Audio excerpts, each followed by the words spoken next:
As falas de Lula também causaram mal-estar na imprensa americana. Jornais como o Washington Post, Wall Street Journal e The New York Times criticaram a postura do presidente brasileiro depois do encontro com Xi Jinping. O Washington Post escreveu em sua reportagem que, abre aspas, o Ocidente esperava que Lula fosse um parceiro. Ele tem seus próprios planos. Começo por você, Ana. Várias questões aqui para serem analisadas, né? Mas você acredita que pode haver algum tipo de retaliação por parte dos Estados Unidos em relação a essas falas do presidente Lula? Um mal-estar tremendo, né? Um mal-estar tremendo. Eu conversei com algumas fontes do Partido Republicano, que eu tenho contato, e eles me disseram que o mal-estar está também entre democratas, aqueles democratas moderados, né, que normalmente votam com pautas, normalmente se candidatam com pautas independentes, que não são tão exclusivas dos dois partidos, e o desconforto, ele existe. Agora, resta saber se a extrema esquerda do Partido Democrata, porque nesse debate público só existe extrema-direita, né? Extrema-esquerda praticamente não existe, todos ignoram, mas ela existe sim, inclusive aqui nos Estados Unidos. Eles estão preocupados com pautas ideológicas e eles vão empurrar essas falas, né, do Lula para debaixo do tapete.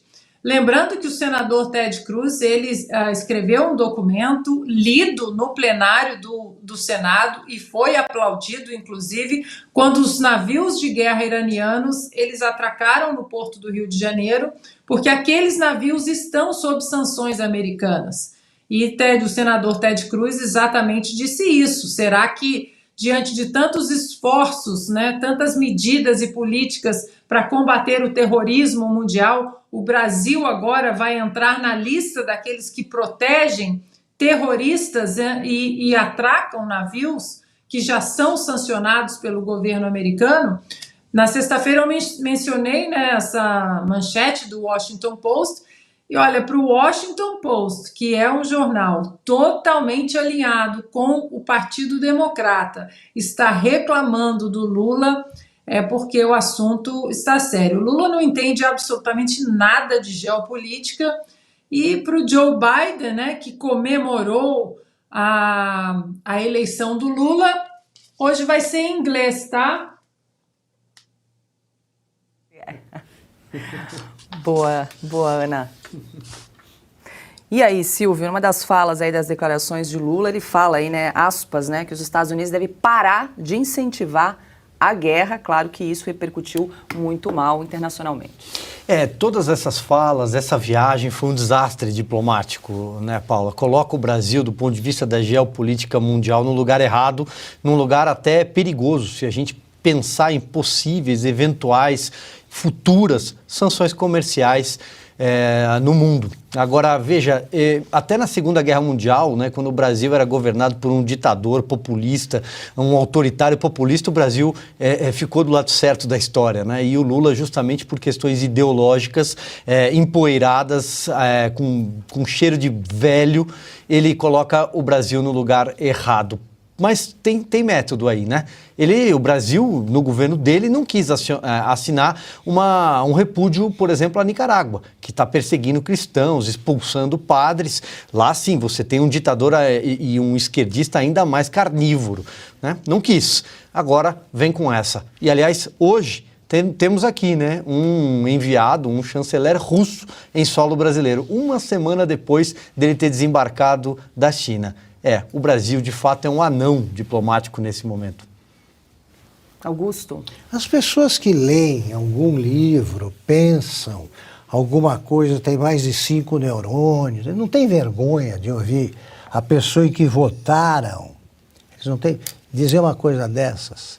Pensa bem, sabe? Se eu chego aqui, não sou presidente de nada, chego aqui e digo, vem cá, por que a gente não acaba com essa história de dólar?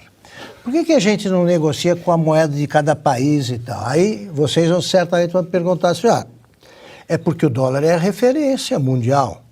Quando a gente vai para uma casa de câmbio, você olha, as moedas são, é medido o valor de cada moeda em relação a quê? Ao dólar americano, não é assim? Agora, o Lula propõe que a China pague, por exemplo, as importações brasileiras em reais. Olha só o que o cara pensa. Ele acha possível, cada país assim, não, vamos negociar com a Argentina. Você me paga em pesos, eu pago em reais. Tá, quanto está valendo o peso? Em relação ao dólar. Então, esse tipo de coisa, quer dizer, não chegar alguém e falar, Lula, não fala sobre isso. Fica quieto, você não estudou, você não foi à escola. Para você, 2 mais 2 são 3. Fica quieto. Aí não.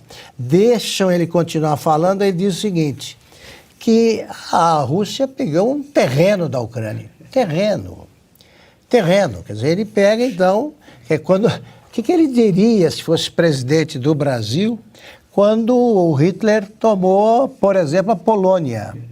É um terreno da Polônia. Quando um não briga, 2 não quer. Quer dizer, o sujeito vem, te dá um soco, você oferece outra face e tudo bem, porque o que tem?